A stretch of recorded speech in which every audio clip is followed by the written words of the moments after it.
जी हां दोस्तों, धर्मेंद्र प्रधान के इस्तीफे के बाद अभिजीत टीम ने कर दिया नई जंग का ऐलान। मगर इसी बीच में सुप्रीम कोर्ट ने दे दी अभिजीत दीपिके और विपक्षी पार्टियों के लिए एक बड़ी जीत। स्वागत है आप सभी का। आप देख रहे हैं द राजनीति का विशेष सेगमेंट खबर और विश्लेषण। मैं हूं जबार खान। दोस्तों, क्या इस सरकार की जो रणनीति युवाओं के प्रदर्शन के वक्त से शुरू हुई थी, वो एक एक करके धर्मेंद्र प्रधान के इस्तीफे तक फेल तो हुई ही, मगर वो सीजीआई जिन्होंने बेरोजगार युवाओं को कॉकरोच कहा था, अब वो बैकफुट पर है। जी हां दोस्तों, मैं सीजीआई के लिए सुप्रीम कोर्ट के चीफ जस्टिस के लिए बैकफुट पर होने की बात कर रहा हूं। दोस्तों, एक तरफ जहां पर धर्मेंद्र प्रधान का इस्तीफा देश के युवाओं ने और इंडिया गठबंधन विपक्षी नेताओं के चारों तरफ से घेराबंदी के कारण सरकार को मजबूरन दिलवाना पड़ा, तो दूसरी तरफ उन पुलिस अधिकारियों, उन पुलिस अफसरों के खिलाफ में पुलिस कमिश्नर से मुलाकात करके अभिजीत दीपिके की टीम ने एक नई जंग का ऐलान किया है। और तीसरी तरफ संसद के भीतर राहुल गांधी की टीम जिस अंदाज में, जिस तरीके से सत्ता पक्ष को एक नए मुद्दे के लिए घेर रही है, उस पर सरकार पूरे तौर पर बैकफुट पर है। दोस्तों, मैं आपको बताऊं कि आखिर अब कौन कौन से ऐसे लोगों की लिस्ट है जो जेल जाने वाले हैं और जिनमें खासम खास शाह के लोग होंगे।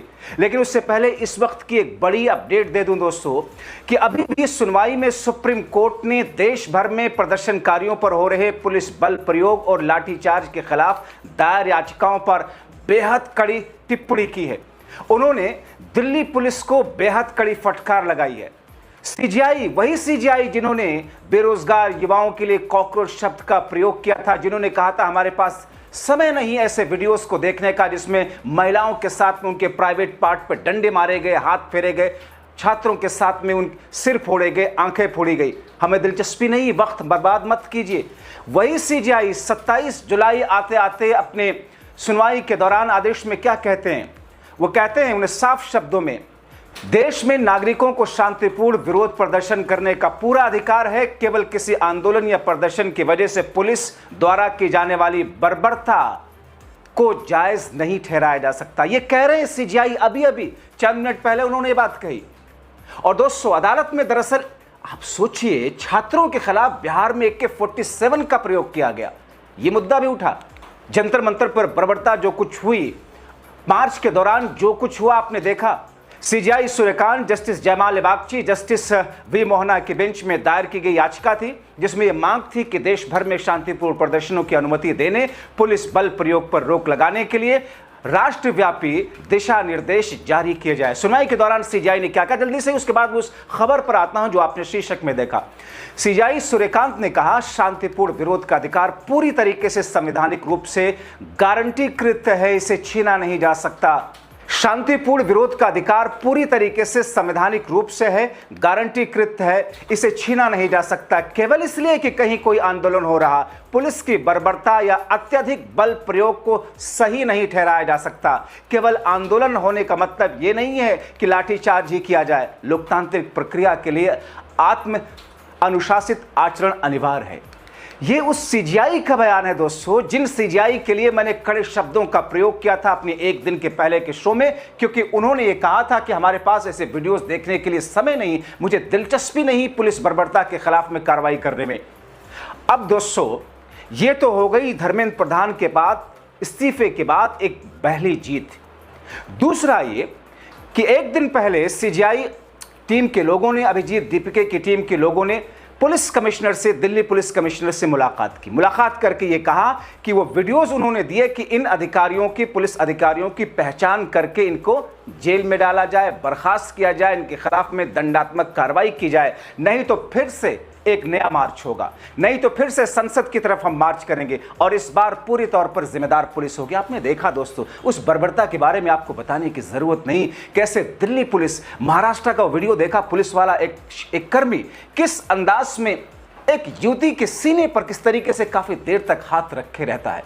आपने देखा कि दिल्ली पुलिस किस तौर पर एक युवती गुजर रही है, जा रही भागदड़ में, और वो निकल रही चुपचाप, पीछे से डंडा लेकर के उसके प्राइवेट पार्ट पर किस तरीके से हरकत करता है, और लाठीचार्ज, आंसू गैस, पैलेट गैलन की तो आप बात ही छोड़ दीजिए। इन तमाम स्थितियों में दोस्तों पुलिस क्या कर रही थी?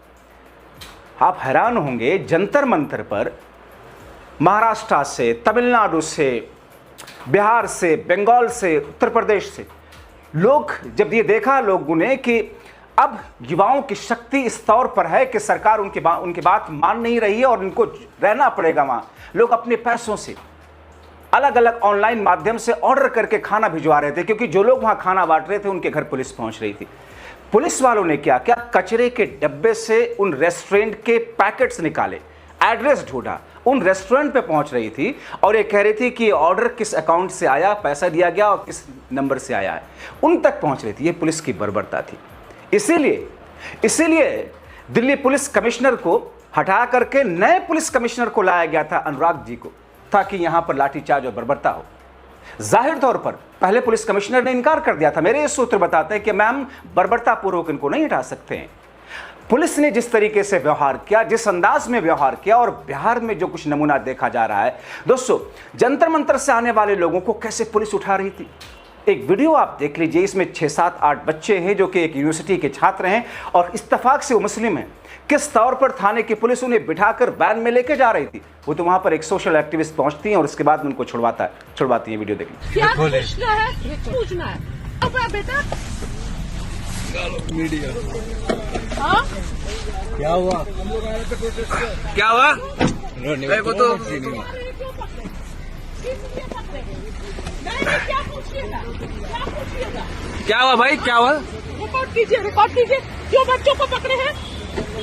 नहीं। प्रोटेस्ट आए थे इसलिए गिरफ्तार कर लिया। प्रोटेस्ट है, बहुत बच्चे हैं। क्यों यहाँ से आप पकड़िएगा? चलिए, तो ये प्रोटेस्ट में गए थे। प्रोटेस्ट में जाना तो संवैधानिक अधिकार है। आप पूरा जंतर मंतर को रिटेन करेंगे क्या? पकड़े नहीं है। हाँ। पूछताछ करते अफसर हेलो भाई साहब, पत्रकार है, रिपोर्टर है। ये वीडियो बनाओ, ये देखिए। हाँ, क्या दिक्कत है? छोड़िए, आप बच्चों को छोड़िए। अरेस्ट थोड़ी करे इसको। तभी लेके जा रहे थे सर। पूरा बात सुनिए मैडम, अभी आपको न्यूज बनानी है या पहले बात सुनोगे हमारी? न्यूज बनानी है आपको। न्यूज बनाने तो बनाते रहो ऐसे ही।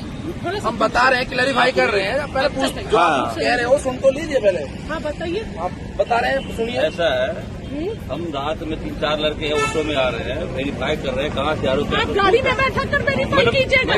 चोर उचक्कों के जैसा ये चोर उचक्के हैं। मैडम तो रात में 12 बजे घुस जाएगा, कुछ रात में 1 बजे घूम रहा है। नहीं, आप गाड़ी में बैठा 1 बजे रात लीजिएगा। में कोई ऑटो में घूम रहा है, 5 बजे क्या तभी तो एक नहीं बच रहा, 12:30 हो गया। पूरा जंतर मंतर भरा हुआ। दिल्ली से हम भी आ रहे हैं। चलिए, मुझे भी ले चलिए, मैं भी आ रही हूँ। ये पत्रकार है, ये मैं इन लोगों के पीछे फॉलो की हूँ गाड़ी को। मैं गाड़ी को लगातार फॉलो की। तो प्रोटेस्ट आ रहे थे। अच्छा, कहाँ पे से तुम लोग आ रहे हो? हम लोगों ने बताया कि कहाँ पे हम लोग प्रोटेस्ट आ रहे हैं। हमारे इनसे जब मैंने बोला कि ऐसे नहीं बैठा सकते। हम लोगों ने पूरी दुनिया जा रही है, पूरी दुनिया जा रही है। अगर आज ज्यादा बोलेंगे तो अंदर कर दूंगा, ज्यादा बोले तो अंदर कर दूंगा। आपकी बातें ये क्या तरीका बोलने का? ऐसे मत बोलिए, ऐसे मैं नहीं आती तो नहीं छोड़ते आप गाड़ी लेकर के वहां पर बच्चों को।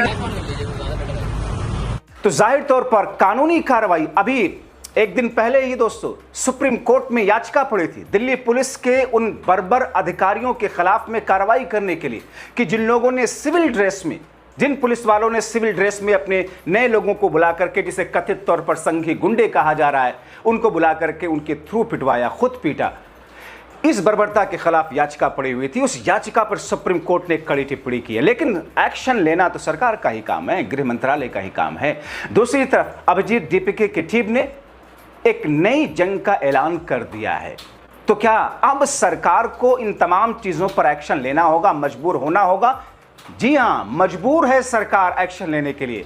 दूसरी तरफ इस वक्त जो संसद में कार्रवाई चल रही है, राहुल गांधी और उनकी टीम, ओम बिरला आते हैं, बैठते हैं, 2-3 मिनट के अंदर ही इस तरीके से वो निकल लेते हैं, भाग लेते हैं, क्योंकि संसद की कार्रवाई उनसे चलाई नहीं जा सकती, क्योंकि वो चला नहीं पा रहे, क्योंकि सत्ता पक्ष की तरफ से वो आश्वासन नहीं आ रहे हैं जिन चीजों की मांग जनता की तरफ से विपक्ष उठा रहा है। इन तमाम स्थितियों और परिस्थितियों में दोस्तों अब एक नए मार्च को हम देखेंगे, या सुप्रीम कोर्ट ने जो ऑब्जर्वेशन दिया है, टिप्पणी की है, वही सुप्रीम कोर्ट के फैसले में, वही सीजीआई के फैसले में भी चीजें देखने को मिलेगी। क्या वो सरकार को आदेश देंगे, देखना बहुत महत्वपूर्ण होगा। दोस्तों आप क्या सोचते हैं इन तमाम घटनाओं को लेकर के अपनी राय कमेंट बॉक्स में जरूर लिखें।